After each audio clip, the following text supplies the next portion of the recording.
ব্যাকগ্রাউন্ডের সিনারিটা দেখে নিশ্চয়ই বুঝতে পারছেন যে আমি চলেছি কোথায়। একটা পাহাড় অবশ্যই ঠিক, কিন্তু এই পাহাড়টা হচ্ছে আমাদের অতি প্রিয় নিজের পাহাড়, the queen of hills, Darjeeling. হ্যাঁ বন্ধুরা, আমি চলেছি দার্জিলিংয়ে উইথ মাই ফ্যামিলি। এবারে একদম পরিপাটিভাবে নিজের ফ্যামিলিকে নিয়ে, মানে আমার সঙ্গী কুহু, যে সব জায়গায় আমার সঙ্গী থাকে, আমার ওয়াইফ এবং আমার মেয়ে তাসু, এদের দুজনকে নিয়ে চলেছি আমি দার্জিলিংয়ে। যাওয়ার সময় অ্যাজ ইউজুয়াল এপ্রিল মাসে দুপুরবেলা গরম, একটা ক্যাব ভাড়া করলাম। এখন তো যাত্রী সাথী খুব ভালো কাজে দেয়, তো সবচেয়ে ভালো আপনারা যাত্রী সাথী বুক করবেন। এই কারণে বলছি, অন্যান্য যে র্যাপিডো কিংবা আদার যে ক্যাবগুলো আছে সেগুলোও তাড়াতাড়ি আসে, কিন্তু যাত্রী সাথী এইসব ছোটোখাটো ট্যুরের জন্য খুবই ভালো, আর রিজনেবল রেটটাও থাকে। তো আমি যাত্রী সাথী করে চলতে থাকলাম, চলে এলাম হাওড়া ব্রিজে। আমার গন্তব্য হচ্ছে শিয়ালদা স্টেশন। শিয়ালদা স্টেশন থেকে আমি যাব আজকে এনজেপি, নিউ জলপাইগুড়ি, যেখান থেকে আমি উঠবো দার্জিলিংয়ে। দেখতে দেখতে হাওড়া ব্রিজের তলে দিয়ে যাচ্ছি, আর কত পুরনো স্মৃতি মনে পড়ছে। হাওড়া ব্রিজে বহু দিন কত মানুষজন যাতায়াত করে, এবং এই ব্রিজটা সবচেয়ে বিজিয়েস্ট ব্রিজ। আমাদের যে তিনটে ব্রিজ তৈরি আছে এখানে, ফার্স্ট ব্রিজ, সেকেন্ড ব্রিজ এবং থার্ড ব্রিজ, মানে রবীন্দ্র সেতু, বিদ্যাসাগর সেতু এবং নিবেদিতা সেতু, এই ব্রিজের মধ্যে সবচেয়ে ব্যস্ততম হচ্ছে হাওড়া ব্রিজ। হাওড়া ব্রিজ দিয়ে পার করে দেখতে দেখতে আমরা চলে এলাম শিয়ালদাতে। শিয়ালদাতে এসে দেখি যে বিশাল বড় বড় মোর্চা বেরিয়েছে। এখন আপনারা জানেন যে ওয়াক অফ বিল নিয়ে খুব কন্ট্রোভার্সি হচ্ছে। এসব কন্ট্রোভার্সির দিকে না গিয়ে আমি যেটা দেখেছি এবং দেখলাম সেটা আপনাদের কাছে জাস্ট একটু ভিডিওতে তুলে ধরবার চেষ্টা করলাম। শিয়ালদা স্টেশনে ঠিকঠাক টাইমে আমরা চলে এসেছিলাম, এবং আমাদের ট্রেনের জন্য অপেক্ষা বেশিক্ষণ করতে হয়নি, কারণ গিয়েই আমরা খানিকক্ষণের মধ্যে দেখলাম যে প্ল্যাটফর্মে ট্রেন দিয়ে দিয়েছে। যাওয়ার আগে কিন্তু মোর্চার পর মোর্চা দেখতে পাচ্ছি, এইসব প্রোটেস্টের এগেনস্টে লোকেরা সরব হয়েছে। দার্জিলিং এ যাচ্ছি এখন তিস্তা তোরসা গাড়ি করে 13141। তো ওইটাতে কিরকম ভাবে অ্যারেঞ্জমেন্টটা আছে বগিগুলো, সেগুলো আমি আপনাদের দেখাবো। প্লাস এখন যখন স্টেশনে ঢুকলাম, তো ঢোকার মুহূর্তেতেই এখন যে চলছে সার্কামস্টান্সেস, সেইটার একটু গ্লিমস আপনাদের দেখাচ্ছি। সেই গ্লিমসটা দেখবেন। আজকে প্রচন্ড ভিড়, যে যেদিকে আছেন তাড়াতাড়ি তার ডেস্টিনেশনে ফিরে যাওয়ার চেষ্টা করুন, কারণ আগামীকাল আবার নববর্ষ। তো নববর্ষে অবশ্যই আপনাদের আনন্দ করার একটা সুযোগ আছে হাতে, ছুটির দিন। তো প্লিজ আপনারা চেষ্টা করুন বাড়িতে তাড়াতাড়ি ফিরে যেতে। তো আমি শিয়ালদা স্টেশনে পৌঁছে গেছি। নেক্সট আমি আপনাদের ট্রেনে দেখা করবো 13141 তিস্তা তোরসা করে আমি যাচ্ছি, যেটা এখান থেকে 3:10-এ ছাড়বে, আর এনজেপি পৌঁছাবে সকালবেলা 2:10-এ, মানে ভোর রাত্রি পৌঁছাবে। তারপর ওখান থেকে কি করে জার্নি করবো, কি করে যাবো, তো এবারে ট্যুরটা পুরোপুরি আলাদা। প্রত্যেকবারে যেরকম আমার ট্যুর থাকে একটু অন্যরকম থাকে, তো এইবারে পুরোপুরি একদম বাজেট ফ্রেন্ডলি, কস্ট এফেক্টিভলি ট্যুরটা করেছি। সেই ট্যুরটা আমরা কন্টিনিউ করবো এবং দেখাবো। অবশ্যই সঙ্গে থাকবেন। আপনারা যত দেখবেন তত আমি এনতে পাবো, আরো ভালো ভালো জায়গা আপনারা দেখাতে পারবো। তো সঙ্গে থাকুন।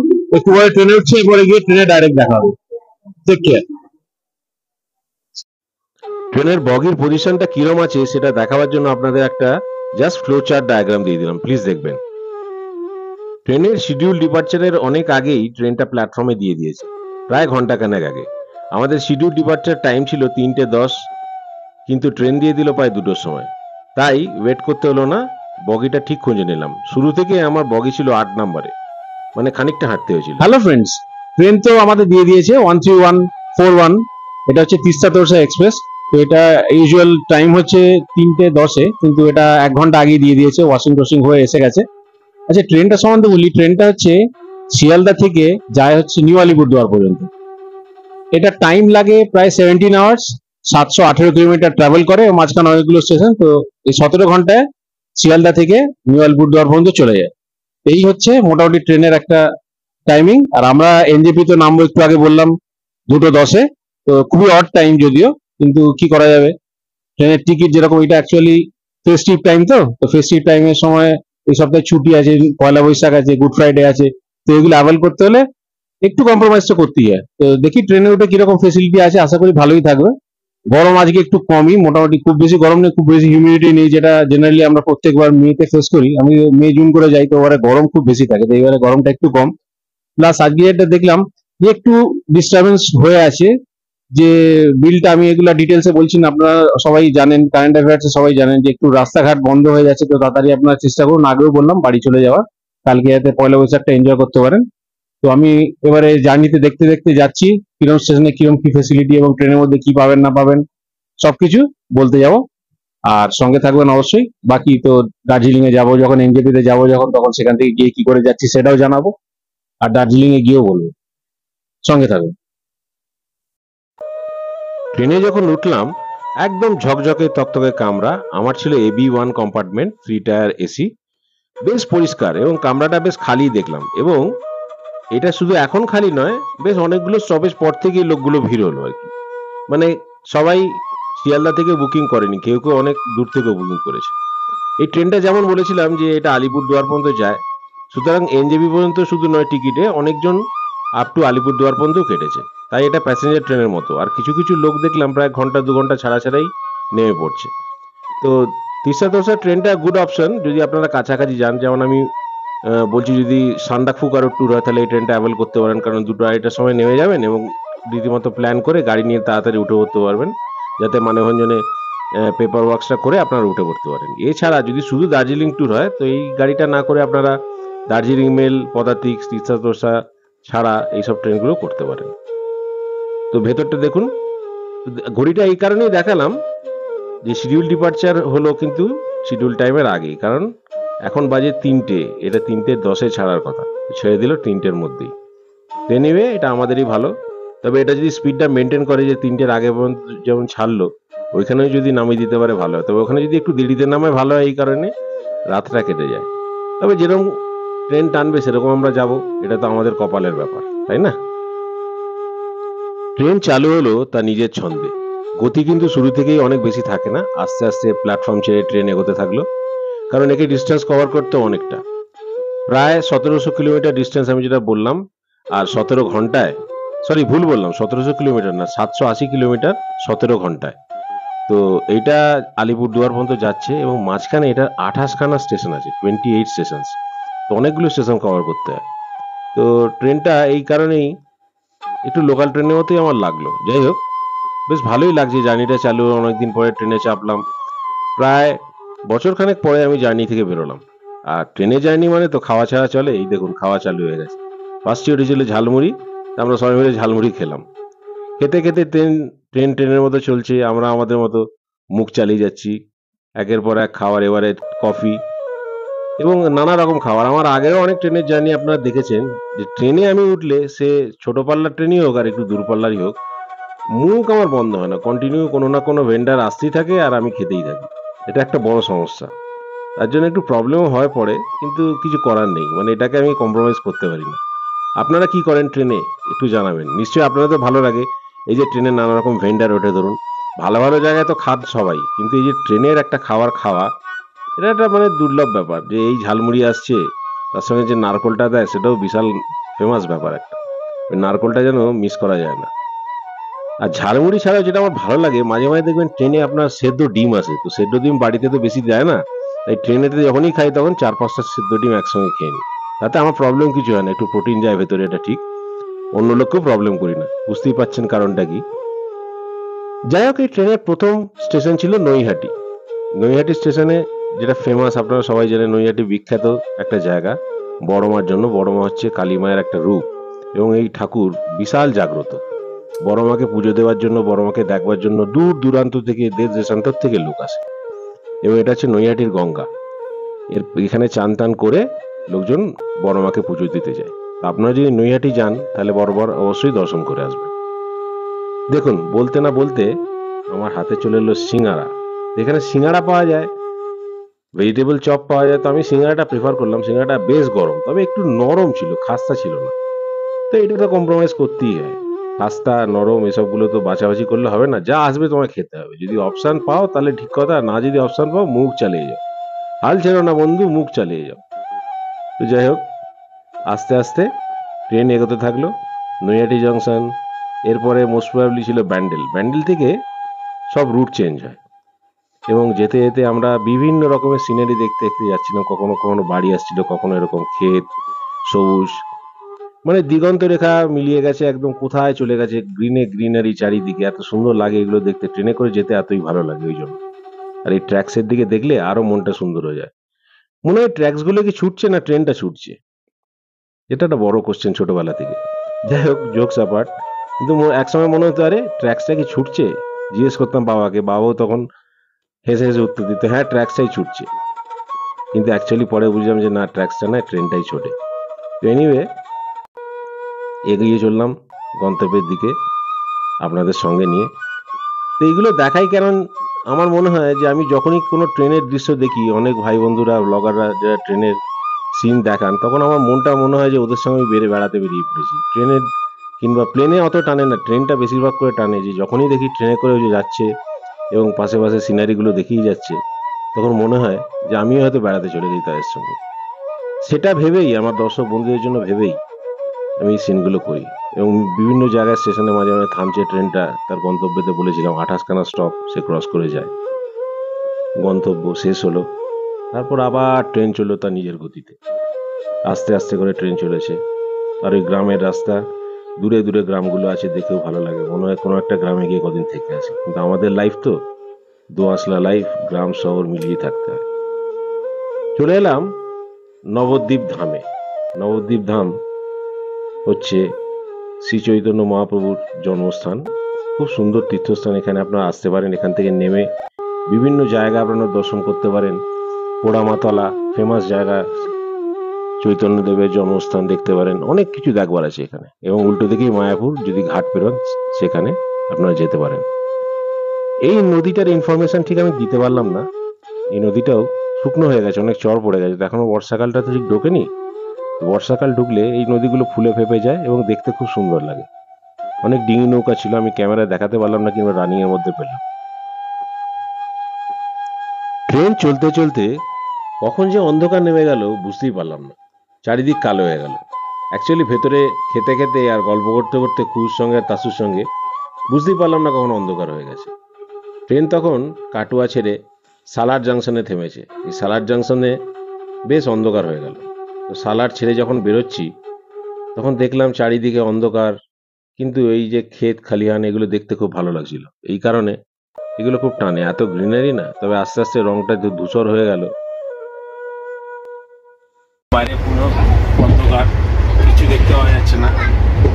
যতগুলো স্টেশন দেখাবার আমি দেখালাম আপনাদের, কিন্তু সমস্যাটা হচ্ছে এই অন্ধকারের জন্য আর স্টেশন দেখাতে পারছি না। 28টা স্টেশন আছে from Sealdah to NJP, 28 station. তার মধ্যে 5-7টা আমি দেখালাম আপনাদের। আর সালারে এসে অন্ধকার হয়ে গেল। এবার সালারের পরে আরও স্টেশন আছে, বড় স্টেশন হচ্ছে মালদা। আর আমার এমন একটা অড টাইমে নামতে হবে, 2:10 AM, মানে একদম মানে মাঝরাত্রি।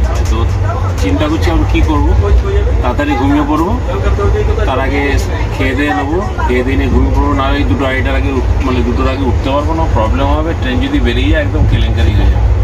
তো সমস্যাটা হচ্ছে এইখানে।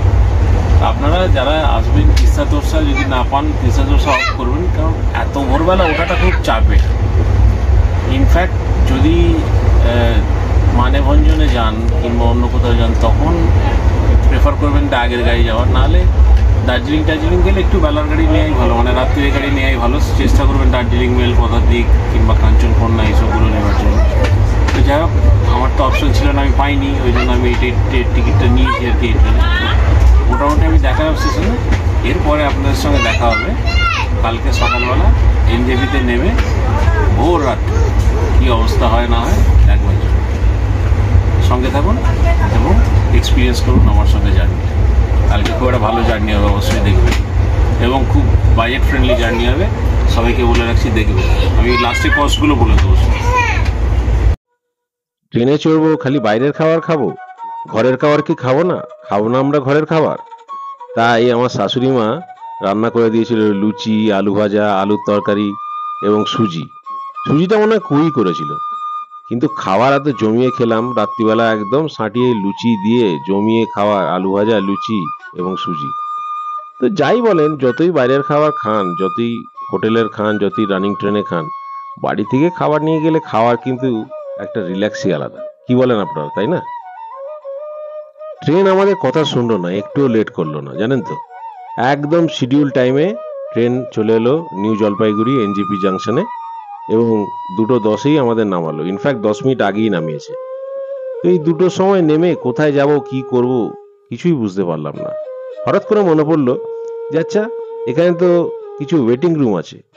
তো এই ওয়েটিং রুমে গিয়ে বসি, তাই গরমের মধ্যে এক্সিকিউটিভ লাউঞ্জে গিয়ে খানিকক্ষণ সময় কাটালাম। তো এখানে এই যে ট্যারিফটা দেখুন কিরম দেওয়া আছে, ঘন্টায় 50 টাকা প্রথম ঘন্টায়, এবং তারপরের ঘন্টাগুলোতে 20 টাকা করে নেবে। মানে প্রথমে যখন ঢুকবেন আপনি তখন 50 টাকা দিতে হবে পার পার্সন, তারপরে যে ঘন্টা থাকবেন 20 টাকা করে পার ঘন্টা নেবে। তো এটা বেশ ভালো সিস্টেম, খুব সুন্দর ভেতরটা সাজানো আছে, এবং বসার জন্য রিল্যাক্সেশন করার জন্য সোফা আছে, ভেতরে টয়লেট আছে, অবশ্যই পেড। তো সেইগুলো আপনারা খানিকক্ষণ যদি ট্রেনে দেরি হয়, কোনো ঘন্টা লেট হয় গাড়ি, তো এখানে বসে টাইম কাটাতে পারেন। এছাড়াও আরেকটা জায়গা আছে, সেখানেও গিয়ে আপনারা থাকতে পারেন, সেখানে একটু রেটটা কম, তবে লাক্সারিটা আরেকটু কম। দেখুন যেরকম রেট সেরকম লাক্সারি, যেরকম গুড় সেরকম মিষ্টি, এটা তো বরাবরের ব্যাপার। আমি খানিকক্ষণ থাকার পরে, ঘন্টা দুয়েক থাকার পরে ভাবলাম আর কতক্ষণ ওয়েট করবো, প্রায় তো বাজে 4টে। তো বেরিয়ে গেলাম, যদি কোনো গাড়ি ফাড়ি পাওয়া যায় বাইরে তাহলে গাড়ি করে এক্ষুনি দার্জিলিং বেরিয়ে যাবো। তো সেই হিসাব করে কুহুকে আর তাসুকে ওয়েটিং রুমে রেখে আমি বেরিয়ে গেলাম গাড়ির খোঁজে। এসকালেটার দিয়ে ওপরে উঠে, ওপরে যখন ওভারব্রিজে এলাম তখন বাজে প্রায় 4টে 15।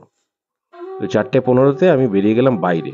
বাইরে বেরিয়ে গাড়ি ফাড়ি খুঁজলাম, এবং আলটিমেটলি একটা গাড়ি পেলামও। গাড়িটা কিরম পেলাম জানেন? গাড়িটা পেলাম শেয়ারে। আপনাদের একটা ভালো ইনফরমেশন দিচ্ছি, যদি আপনারা দার্জিলিং যান, ফুল গাড়ি আমরা সবসময় করি, ফুল গাড়ি না করে শেয়ারে গাড়ি করবেন। শেয়ারে গাড়িতে যদি আপনারা ধরুন 3জন থাকেন, আমি 3জন ছিলাম, তো দার্জিলিং পর্যন্ত পার হেড 350 রুপিস করে চাইছিল। আমি বললাম ভাই 4জন আমরা বসবো না, এই পুরো সিটটা 3জন বসবো না, মানে আমরা 3জন ছিলাম, যে 4জনের যত টাকা লাগছে সেই টাকাটা দিয়ে দিই। তো বললো ঠিক আছে ডান। আমি কিছু টাকা কম করে, মানে আমার 1350 টাকা হয়, আমি 1300 টাকা দিয়ে গাড়িটা বুক করে ফেললাম ফ্রম এনজেপি টু দার্জিলিং। তো আপনারাও চেষ্টা করবেন যে ফুল গাড়ি রিজার্ভ না করে, কারণ ফুল গাড়িতে অনেক খরচা হয়, প্রায় ধরুন 3500, যেটা আমরা আদি কাল থেকে করে আসছি বহু বছর ধরে। আর আমি এই ট্রিপের শুরুতেই বলেছিলাম যে এইবারে ট্রিপটা কিন্তু একটু বাজেট ফ্রেন্ডলি করবো, তাই না? তো আপনারা কি করবেন, বেরিয়ে দেখবেন গাড়িটা কোনটা কি রেট দিচ্ছে। এনজেপি থেকে শিলিগুড়িও চলে আসতে পারেন, শিলিগুড়ি থেকে ফিক্স রেট আছে 250 রুপিস পার হেড করে, একদম দার্জিলিং নামিয়ে দেবে। তো শিলিগুড়ি আসতে গেলেও আপনাকে একটা টোটো ভাড়া, কিংবা আপনাকে একটা ওই যে ম্যাজিক ভ্যানগুলো পাওয়া যায় সেটা করে শিলিগুড়ি আসতে হবে, এসে তারপরে লাগেজ নিয়ে একটু ঝামেলা। তো তার থেকে ভালো আপনি এখানে একটু বার্গেন করে নেবেন, যে ভাই আমরা 4জন আছি, আমাদের কত নেবে বলো। তো 350 টাকা করে বললে মোটামুটি 20-50 টাকা একটা নেগোসিয়েশন রেটের মধ্যে থাকে, একদম আপনাকে ম্যালের সামনে নামিয়ে দেবে। মানে আমাকে নামিয়েছিল যে হোটেলটা আছে, বড় হোটেল রামাডা হোটেল, দার্জিলিং এর নাম করা, তো সেখানে নামিয়েছিল আমাকে। সেখান থেকে আমি ছিলাম শালে হোটেলে। শালে হোটেল একদম ম্যালের ওপরে, বিচ ম্যালের ওপরে হোটেল। তো ওখান থেকে হেঁটে 4-5 মিনিট লাগে, কেওয়েটার সামনে দিয়ে হেঁটে ম্যালে চলে গেল, মানে ওটা ম্যালই বলা যায়।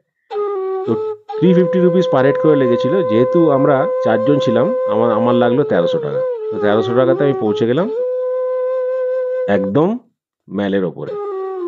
তো এটা গুড ডিল না? আপনারা কি বলেন? এরকম আপনারাও চেষ্টা করবেন যে শেয়ারে করে চলে আসে, তাহলে ভালো হয়। আর ইনফ্যাক্ট যদি একটা গ্রুপ আসেন 6জন 7জনের, তাহলে তো কোনো ব্যাপারই না, গাড়ি বুক করে নিলেন।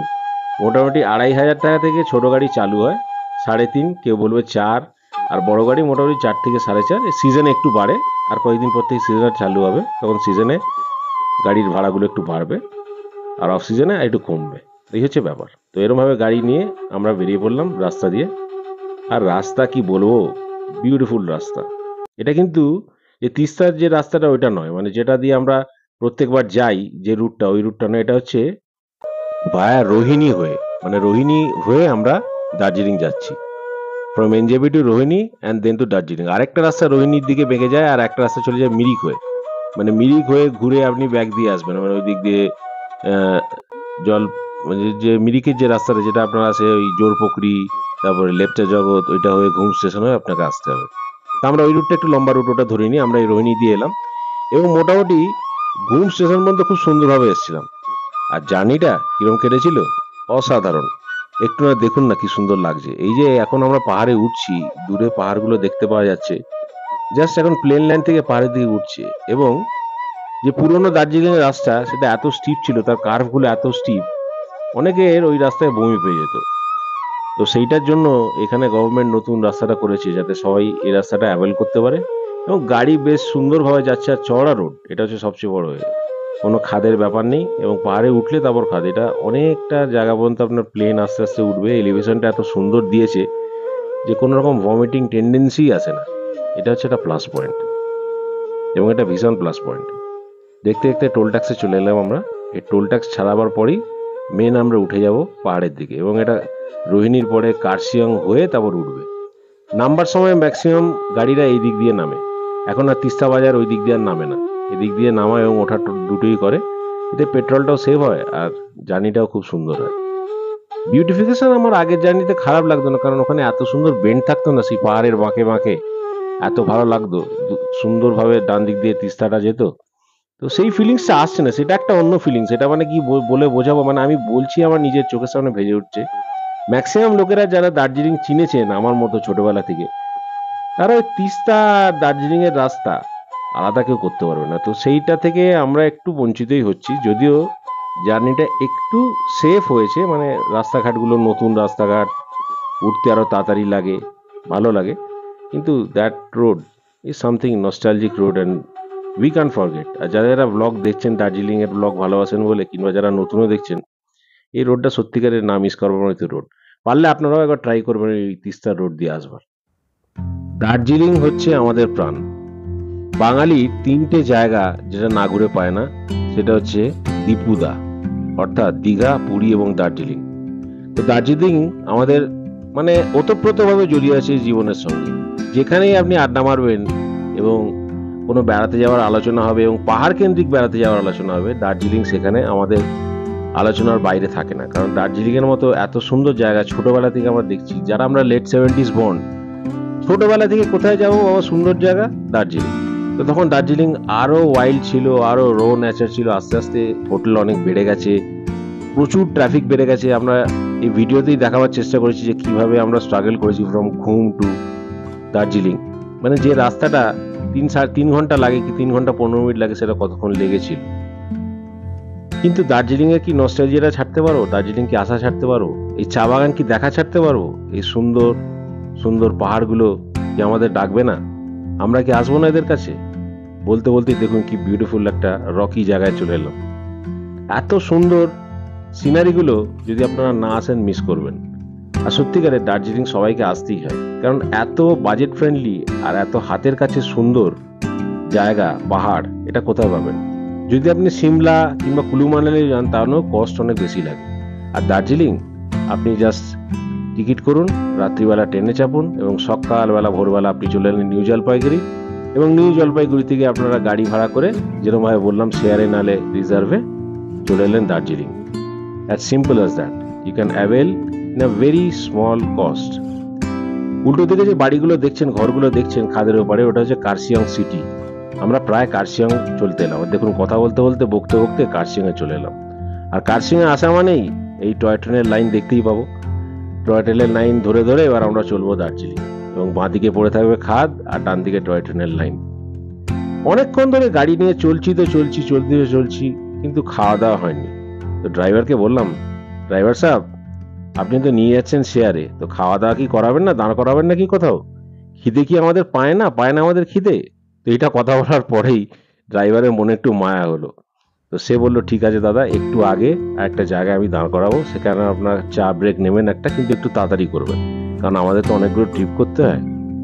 গাড়িটা স্টার্ট দিয়েছিল 6:30 সময় সকালবেলা, যেটা বলতে ভুলে গেছি। এবং 6:30 থেকে আমরা ঘুমে এসেছি 8:30টার পরে, এবং ঘুমে যাওয়ার পরে কি হয়েছিল সেই ঘটনাটা আপনাদের দেখাবো। কতক্ষণ লেগেছিল দার্জিলিং ম্যালে পৌঁছাতে। আর মাঝখানে এই বিউটিফুল জায়গায় একটা দাঁড় করালো ড্রাইভার।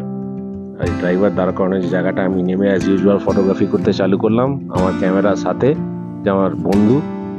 এত সুন্দর ক্লিয়ার স্কাই, সত্যিকারের এত গাড়ি থাকা সত্ত্বেও আকাশটা কিন্তু সেই আগের মতোই নীল আছে, এবং সুন্দর লাস গ্রিন পাইন ট্রি, এবং চারিদিকে গাছে গাছ। এত ফ্রেশ অক্সিজেন লাগে না, এই যে ঠান্ডা কেন কানে দিয়ে ঢোকে না, যদিও খুব ঠান্ডা লাগে, তারপরেও মনে হয় এত মানে লাংসে ফ্রেশ অক্সিজেন ভরে যায়, মনটা একদম ফুল পজিটিভ হয়ে যায়। তো যাই হোক, এবারে খাওয়ার প্লেটে আমি 1 প্লেট মোমো নিলাম, যেহেতু টাইম খুব কম। এই কম টাইমের মধ্যে আমাকে মোমো খেতে হবে। পরোটা খাওয়ার ইচ্ছা ছিল, কিন্তু টাইমে কোলালো না। আমি মোমো আর 1 কাপ দার্জিলিং টি নিলাম। তো মোমোটা বেশ ভালোই করেছিল, প্রায় 10 পিস মোমো দিয়েছিল। এখানে পড়ে আছে কয়েকটা, দেখছেন, তার আগে কয়েকটা আমি অলরেডি ছাঁটিয়ে দিয়েছি। এবং মোমোটা খাওয়ার পরে দার্জিলিং টি, এই ফ্লেভারটার জন্যই তো বারবার আসা তোমার কাছে দার্জিলিং। এই ফ্লেভারটাই তো তুমি দিয়ে রেখেছো, আর মুখের মধ্যে, জিভের মধ্যে যেন টেস্টটা লেগে রয়েছে। এক চুমুক মারলেই বুঝতে যাবে where it is coming from. It is coming from the queen of hills Darjeeling. এই দার্জিলিং এর চা বেস্ট, চাটা খেলাম, মোমোটা খেলাম, তারপরে বেরিয়ে পড়লাম। আর এই দুটো জায়গাতেই কাসু আর কুহু কেউ নামলো না। কেন নামলো না বুঝতে পারছি না। ওরা হয়তো ওয়েট করছে কত তাড়াতাড়ি দার্জিলিং পৌঁছাবো আর ম্যালে ঘুরবো। এই ম্যালের জায়গাটা সবার কাছে খুব প্রিয়, তাই দার্জিলিং এর কাছাকাছি আসার পরে লোকে ধৈর্য হারিয়ে ফেলে যে কতক্ষণে যাব। কিন্তু কপালে একটা অন্য কিছুই ছিল, চলে এলাম ঘুমে। আচ্ছা, ঘুমের ব্যাপারে বলে রাখি, ঘুম is the highest railway station in the Darjeeling Himalayan railway track. এটা 1899-এ এটা সেটেল হয়েছিল প্রায়, যে এখানে ফার্স্ট লোকোমোটিভ ইঞ্জিনটা নিয়ে আসা হয়েছিল। তো ফ্রম দ্যাট টাইম ঘুম স্টেশন ওয়াজ ইনিশিয়েটেড। আর এটা হচ্ছে 7,740 ফিট অ্যাপ্রক্সিমেটলি এরকম হাইট, মানে প্রায় ধরুন 2,200 থেকে 2,300 মিটার, মানে প্রচন্ড হাই লেভেলে একটা রেলওয়ে স্টেশন। এবং এখানে খুব ঠান্ডা হয়। আর এই পয়েন্টটা থেকে আপনি ডান দিকে দার্জিলিংয়ে আসবেন যদি শিলিগুড়ি থেকে আসেন, আর বাঁ দিকে গেলে লেফট সাইডে জোরপোখরি হয়ে আবার ওই দিক দিয়ে মিরিক দিয়ে নেমেও যেতে পারেন প্লেন্সে। তো ঘুম হচ্ছে মোটামুটি একটা জাংচার পয়েন্ট। তো ঘুম থেকে আমরা চললাম এবার দার্জিলিং এর পথে। যেটা আমাদের কাছে জন্য ওয়েট করছিল সেটা হচ্ছে একটা লম্বা জ্যাম। ঘুম থেকে জেনারেলি 7-8 কিলোমিটার মতো এরকম রাস্তা দার্জিলিং, মানে খুব একটা টাইম লাগে না। আমি ঘুম থেকে হেঁটে হেঁটে যখন আগেও এসেছিলাম, ঘুম থেকে হেঁটে হেঁটে এসেছিলাম অনেকটা দূর পর্যন্ত। আর কেন, কারণটা দেখুন, এই হচ্ছে কারণটাকে খারাপও লাগে না আবার খুব ভালোও লাগে না। দেখতে খুব সুন্দর লাগে। এটা লোকোমোটিভ ইঞ্জিন যাচ্ছে। এটা হচ্ছে আপনার দার্জিলিং হিমালয়ান রেলওয়ের টয় ট্রেন যেটাকে বলা হয়। এবং এরকম কয়েকটা টয় ট্রেন আমি রাস্তায় দেখলাম যাচ্ছে। হয়তো টয় ট্রেনের ট্র্যাক তার নিজের ট্র্যাক দিয়ে যাচ্ছে, জ্যাম করছে না। কিন্তু এই জ্যামটা যে কিসের জন্য লাগে, ঠিক সেন্টার অফ মানে এপি সেন্টারটা বুঝতে পারি না কেন জ্যামটা লাগে। একটা আগে পার্কিং আছে অনেকটা আগে, সেই পার্কিং এর জন্য লাগে না কিসের জন্য জ্যামটা লাগে। আর এত দার্জিলিং আজকাল লোকজন প্রচুর যাতায়াত করছে, যার কারণে কি হচ্ছে, ওয়েটিং হয়ে যাচ্ছে ফ্রম ঘুম টু দার্জিলিং। তো এই জায়গাটা খুব বোরিং জায়গা, যেটা আপনার 15-20 মিনিট লাগার কথা সেখানে লেগে যাচ্ছে মোর দ্যান 1 আওয়ার অ্যাটলিস্ট লাগে। চুপ করে বসে থাকো, আর কোনো কারণ নেই। কারণ এখানে তুমি যদি লাইন ডেভিয়েট করে গেছো তাহলে গেলে মানে কেলেঙ্কারি হয়ে যাবে পুরো। এই তো দেখছেন উল্টো দিক দিয়ে গাড়ি আসছে, আর রাস্তাটা কতটা চওড়া দেখছেন। তারপরে এই সরু রাস্তার মধ্যে আবার ডান দিকে দেখছেন টয় ট্রেনের ট্র্যাক। যাবে কোথা দিয়ে মানুষ যদি বেলাইন করে? তো বেলাইন এখানে করা যাবে না, লম্বা লাইনে গাড়িগুলো দাঁড়িয়ে আছে দেখছেন। তো এটাই ছিল আমাদের দুর্ভোগ, মানে একটা 20 থেকে 25 মিনিটের রাস্তা আসতে আমাদের লেগে গেল মোর দ্যান 1 আওয়ার। তো এটা আপনাদের সবাই লাগবে, সিজনে আসলে আরো লাগবে, আরো বেশি গাড়ি আছে। তো এইটুকু কম্প্রোমাইজ করতে হবে, মাথায় নিয়ে আসতে হবে যে ভাই যাই হোক এই জায়গাটা যতই ভিড় হোক আমাদেরকে ধৈর্য রাখতে হবে, ধৈর্য হারালে চলবে না, এগিয়ে যেতে হবে বন্ধু। তো বলতে বলতেই দেখুন আরেকটা টয় ট্রেন চলে এলো। এই টয় ট্রেনগুলো কেন আসছে সকালবেলা ঘন ঘন জানেন? এই যে লোকেরা দেখে মনে হচ্ছে তো এরা টুরিস্ট, অ্যাকচুয়ালি এরা লোকাল লোক নয়, এরা টুরিস্ট। এদের একটা জয় রাইড হয়। তো জয় রাইড বিভিন্ন টাইম থাকে। জয় রাইডের মোটামুটি 1100 থেকে স্টার্টিং হয়। স্টিম ইঞ্জিনে আলাদা রেট হয়, স্টিম ইঞ্জিনের রেটগুলো একটু বেশি হয়। লোকোমোটিভ ইঞ্জিনে একটা রেট হয়, ডিজেলের একটা রেট হয়। তো এরকম বিভিন্ন রকম রেটস হয়। তো আপনারা ইচ্ছা করলে আপনারা এই স্টিম ইঞ্জিনে কিংবা ডিজেল ইঞ্জিনে কিংবা এই যে ব্যাটারির ইঞ্জিন এগুলোতে চলতে পারেন। এই যে দেখুন সামনে একটা পুরোনো স্টিম ইঞ্জিন আসছে। এগুলো আমার যে রেলওয়ে মিউজিয়ামের উপর একটা ব্লগ আছে, তার মধ্যে এগুলো দেখতে পাবেন। তার লিঙ্কটা আমি পেছনে দিয়ে দেবো নিচেতে, দেখতে পাবেন। দেখুন কি বিউটিফুল যাচ্ছে ট্রেনটা, দেখলেও ভালো লাগে। আর ওই গানগুলো মনে পড়ে যায়, মেরে সপনো কি রানী কব আয়েগি তু, মনে আছে? ওই জায়গাটাও যাবো একটু পরে, ওই জায়গাটাও দেখাবো এক্স্যাক্টলি কোনখানে শুটিংটা হয়েছিল, একদম দার্জিলিং রেলওয়ে স্টেশনের কাছে। প্রচুর প্রচুর নস্টালজিয়া বাঙালির দার্জিলিং। বলতে বলতে দেখুন আমরা চলে এলাম যে জায়গাটার কথা বলছিলাম, দার্জিলিং রেলওয়ে স্টেশন, যেটা মেইন স্টেশন এই হিমালয়ান দার্জিলিং রেলওয়ের মধ্যে। আর এটা হচ্ছে ওয়ার্কশপ। এখানে রেগুলার ইঞ্জিনগুলোকে সারানো হয়, রিপেয়ার করা হয়, মেরামত করা হয় এবং নানা রকম কাজকর্ম হয় এখানে। এটা একটা ওয়ার্কশপ, এটা locomotive shed actually, Darjeeling Himalayan railways, DHR যেটা বলে। ডান দিকে এই শেডটা আর বাঁ দিকে হচ্ছে দার্জিলিং রেলওয়ে স্টেশন। আর এই সেই বিখ্যাত জায়গা যেখানে শর্মিলা ঠাকুর ট্রেনে করে যাচ্ছিলেন এবং পাশ দিয়ে গাড়ি করে রাজেশ খান্না গান গাইতে গাইতে যাচ্ছিল। বহু যুগ আগেকার, তখন আমারও জন্ম হয়নি, কিন্তু এই জায়গাগুলো ফিলিংস হয় দেখে, কারণ এত সজীব। আর এই দার্জিলিং রেলওয়ে স্টেশনের পাশ থেকে যে কাঞ্চনজঙ্ঘা ভিউ, এটা অদ্ভুত অসাধারণ ভিউ নাকি, একদম কোনো হিন্ড্রেন্স নেই। আমরা ম্যালটা প্রেফার করি থাকবার জন্য, ম্যাল এবং ম্যালের সারাউন্ডিং এরিয়াটা, কিন্তু এইসব জায়গাতে থাকতে পারেন। এসব জায়গায় অনেক সস্তায় হোটেল পাবেন, অনেক সস্তায়, এবং প্যাকেজে থাকতে পারবেন। এটা একটা প্লাস পয়েন্ট। কারণ যতই বলা হোক, বাঙালি কিন্তু গরমকাল ছাড়া দার্জিলিংয়ে আসবে না। গরমকালে প্রচুর ভিড় হয়, তো এইসব জায়গাতে প্যাকেজ করে চলে আসবেন। বিউটিফুল ভিউ এখানে পাবেন। আর এই নিচে থাকলে একটু গাড়ি ভাড়াটাও কম লাগে, কারণ যখন আপনাকে ভানুভক্ত ভবন থেকে তুলবে তখন গাড়ি ভাড়াটা একটু বেশি লাগে। তো এখান থেকে আপনি চকবাজার থেকে গাড়ি পেয়ে যাবেন, আশেপাশে অনেক গাড়ি পেয়ে যাবেন সাইট সিন ঘোরবার জন্য। তো এটা একটা প্লাস পয়েন্ট। আর মাইনাস পয়েন্ট হচ্ছে এখান থেকে ম্যাল, যেটা সেন্টার অফ, মানে epicentre of the tourist to travel, সেই জায়গাটা অনেকটা হাঁটতে হবে কিংবা কোনো গাড়ি ভাড়া করে যেতে হবে। তো এটাই হচ্ছে একটা মানে ব্যাড পয়েন্ট। তো ওইখান থেকে একটু এগিয়ে গিয়ে পেট্রোল পাম্প থেকে আমরা উঠে পড়লাম ওপর দিকে, ম্যালের দিকে। এই ওপরে দেখছেন এটা হচ্ছে Ramada hotel, one of the finest hotel in Darjeeling and very costliest too. তো এই পিছন দিকে হচ্ছে ক্লক টাওয়ারটা, আর এটা হচ্ছে ক্লাব সাইড ট্যাক্সি স্ট্যান্ড বলা হয়। এই ক্লাব সাইড ট্যাক্সি স্ট্যান্ডে আপনি বিভিন্ন সাইট সিন করার জন্য ট্যাক্সি পাবেন। অনেকগুলো বুথ আছে, ওখানে দাম বেশি বলবে। যদি সন্ধে সন্ধে এসে আপনারা এখানে বার্গেন করেন, তো যে দামটা 7 পয়েন্ট আর 8 পয়েন্টসের যে দামটা বলবে, সেখান থেকে কমসে কম 500 রুপিস থেকে 1000 রুপিসও কিছু কিছু জায়গায় কমে যেতে পারে। কারণ একজন 3000 বলছে, একজন 2000 বলছে। আমার সঙ্গে এটা হয়েছে। তো এখানে অবশ্যই আসবেন। এবং এই যে জায়গাটা পুলিশটাকে দেখছেন, এর ডান দিক বা দিকে ট্যাক্সি পাওয়া যায়, মেনলি ডান দিকটা নিচুটার দিকে, রাইট সাইডটাতে। তো ওখানে প্রচুর ট্যাক্সি। ওখানে যে ট্যাক্সির ওনার, তার সঙ্গে স্পেশালি কথা বলবেন, কথা বলে ট্যাক্সি ঠিক করে সাইট সিনগুলো করবেন। বিভিন্ন রকম পয়েন্টস আছে এখানে আসবেন। তো আমাদের ড্রপ করলো, ওই যে দেখুন ওখানে যে ক্লক টাওয়ারটা আছে উল্টো দিকে রামাডার, আর আমরা নামলাম এখান থেকে। আমাদের এবার হন্টন, মানে পায়ে হাঁটা।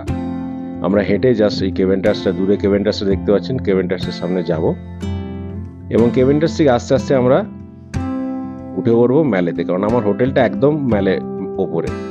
এটা একটা শ্যালে হোটেল। এটা ব্রিটিশ আমলের হোটেল, মানে 1900-এর শুরুর দিককার হোটেল। দারুণ হোটেল, এখনো পুরো কাঠের লক। আমি হোটেলের উপর একটা আলাদা রিভিউ করেছি, আপনারা অবশ্যই দেখবেন হোটেলটা এবং চেষ্টা করবেন হোটেলটা যাবার। ম্যালের যা ভিউ পাবেন আমি গ্যারান্টি দিয়ে বলতে পারি। আমি দার্জিলিংয়ে প্রচুর হোটেলে দেখেছি, বিশেষ করে এই ম্যালের আশেপাশে প্রচুর হোটেলে দেখেছি, কিন্তু এই হোটেলটার মতো ম্যাল ভিউ এত সুন্দর আমি দেখিনি। এবার আপনি হ্যাঁ যদি চান বিশাল আমার ফেসিলিটি লাগবে, এই লাগবে, সেগুলো হয়তো কিছু কিছু জায়গা কম, কারণ খাবারটা নেই ওদের। দেখুন, কিছু পেতে গেলে কিছু দিতে হয়। তো সুতরাং আপনি সব ফেসিলিটি তো পাবেন না, কিন্তু ভিউর জন্য যেখানে আসা, সেখানে হচ্ছে Chalet hotel is one of the best. I will not tell best, one of the best. Bellevue ভালো হোটেল। তবে শ্যালের ওপর যে আমি রিভিউটা করেছি, ব্লগটা অবশ্যই দেখবেন এবং আমাকে বলবেন যে কীরকম হয়েছে ব্লগটা। কমেন্ট আপনারা অবশ্যই করেন, আরও করবেন। আর এই চেষ্টা করছি ঘুরে ফিরে আপনাদের জন্য ব্লগ করবার। Please please please do subscribe my channel and encourage করুন আমাকে, যাতে আমি আরও সুন্দর সুন্দর ব্লগ করতে পারি এবং আপনাদেরকে আনন্দ দিতে পারি। অ্যাকচুয়ালি আমার সঙ্গে নিয়ে ঘোরাতে পারি, এটা আমার খুব মানে, আমি আমার এতেও লিখি যে আমার সঙ্গে মানে what I like to make you feel what I feel, I like to make you see what I see. কিরম ঘুরছি। আচ্ছা, দেখতে দেখতে দেখুন গ্লেনেজে চলে এলাম। গ্লেনেজ তো জানেন খুব ফেমাস জায়গা, খাবার জায়গা। এখানে এখন সন্ধ্যেবেলা ওখানে ওপরে গান বাজনার অ্যারেঞ্জমেন্ট হয়েছে, খুব সুন্দর ইংরেজি গান হয়। খুব যারা যারা ইংলিশ গানের ভক্ত তারা অবশ্যই এটা মিস করবেন না। দারুণ একটা গানের ঠেক বসে ওখানে, এবং খাওয়া দাওয়ার সঙ্গে সঙ্গে খাওয়া আর পানীয় বোধ এখানে আপনারা এনজয় করতে পারেন। আমি চললাম আমার গন্তব্যের দিকে। যেতে যেতে এই ম্যালে ওঠার রাস্তাটা দেখছেন কত ভিড়। আস্তে আস্তে সব দোকানগুলো খুলছে, কারণ আমি একটু এসেছিলাম তাড়াতাড়ি, তখনও দোকানগুলো খোলেনি। অ্যাকচুয়ালি ম্যাল চালু হয় মোটামুটি 1:30-2টোর পর থেকে। বাঁদিকে দাস স্টুডিও গেল। দাস স্টুডিও হচ্ছে একটা ওল্ডেস্ট স্টুডিও, এবং দার্জিলিংয়ের উৎপত্তির সময় থেকে যে সবচেয়ে পুরনো ছবিগুলো, যেগুলো ফ্রম আর্লি ব্রিটিশ পিরিয়ড, কীভাবে দার্জিলিংয়ের রেলওয়ে ট্র্যাক হচ্ছে, কীভাবে দার্জিলিংয়ের রাস্তা হচ্ছে, প্রচুর তথ্য এখানে পাবেন আপনারা। আর আমি দাঁড়ালাম এখানে কেন, দেখুন আপনি।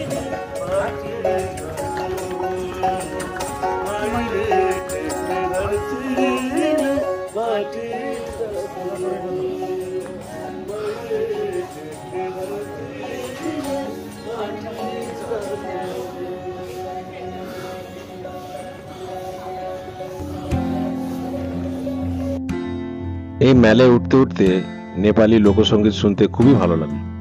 অনেকদিন পরে নেপালি লোকসঙ্গীত শুনলাম। আসি তো প্রায় বছরে একবার করে দার্জিলিং মাস্ট, কিন্তু সবসময় সঙ্গীতটা শুনতে পাই না, কারণ কোনো কোনো সময় এরা থাকে, কোনো কোনো সময় অন্য জায়গায় থাকে। তো বেশ ভালো লাগে। কিন্তু আমার গন্তব্য তো এখনো আসেনি। আমার আরেকটু উঠলে তারপর গন্তব্য। অনেকক্ষণ ধরে বাক্সটা টানছি, একটু বিরক্ত লাগছে, কিন্তু কিচ্ছু করার নেই। আমাকে ছেড়েছে হচ্ছে রামাডা হোটেলের সামনে। যদি গাড়ি ভাড়া করে আসতাম রিজার্ভ করে, তাহলে কিন্তু আমাকে ছাড়তো ভানু ভবনের ওদিকে, তাহলে আমাকে হাঁটতে হতো একটুখানি। তাহলে বুঝতে পারছেন তো, কম্প্রোমাইজ করলে কম্প্রোমাইজ সহ্য করতে হয়। কিন্তু বাজেট ফ্রেন্ডলি ট্যুর করবেন, ভালোভাবে ঘুরবেন, সেটা তো নিশ্চয়ই এরমভাবেই হয় যেরমভাবে আমি করছি। আর যদি আপনি ফুল গাড়ি রিজার্ভ করে আসেন, তাহলে উল্টো দিকে ভানুভক্ত ভবনের সামনে আপনাকে ছাড়তো। তো এইটুকু ডিফারেন্স, এইটুকু যদি আপনি কম্প্রোমাইজ করে ফেলতে পারেন, এইটুকু যদি স্যাক্রিফাইস করে ফেলতে পারেন, এইটুকু যদি বলিদান দিতে পারেন, তাহলে অবশ্যই আপনার অনেক টাকা বাঁচবে 1 নম্বর। আর 2 নম্বর, ট্যুরটাও কস্ট এফেক্টিভলি হবে, খারাপ কিছুই হবে না, কারণ টাইম একই লাগবে। আপনাকে যে গাড়ি নিয়ে আসবে ফ্রম এনজেপি টু দার্জিলিং, সেই গাড়ি আপনাকে এখানে নিয়ে আসবে। ভাড়াটার তফাৎ, একটু অচেনা লোকের সঙ্গে আসতে হবে, এটাই হচ্ছে ব্যাপার, আর কিছু না। পৌঁছে গেলাম আমি দার্জিলিং, এবং দার্জিলিংয়ে পরে কি কি ঘুরলাম, কি কি দেখলাম, পরের ব্লগে নিশ্চয়ই আপনারা দেখবেন আশা করি। আর এই ব্লগটা কিরম লাগলো একটু জানাবেন। গ্লিমসেসগুলো দিয়েছি, আশা করি আপনাদের ভালো লাগবেন। আর দার্জিলিং পৌঁছাতে হলে যদি কোনো কোয়ারিজ থাকে, কোনো হোটেলের ব্যাপারেও জানবার থাকে, অবশ্যই বলবেন। আমার কাছে অনেক হোটেলের নাম্বার আছে, সেগুলো শেয়ার করব। আর খুব ভালো থাকবেন, খুব আনন্দ থাকবেন, ফুর্তিতে থাকবেন, ভালোবাসবেন সবাইকে।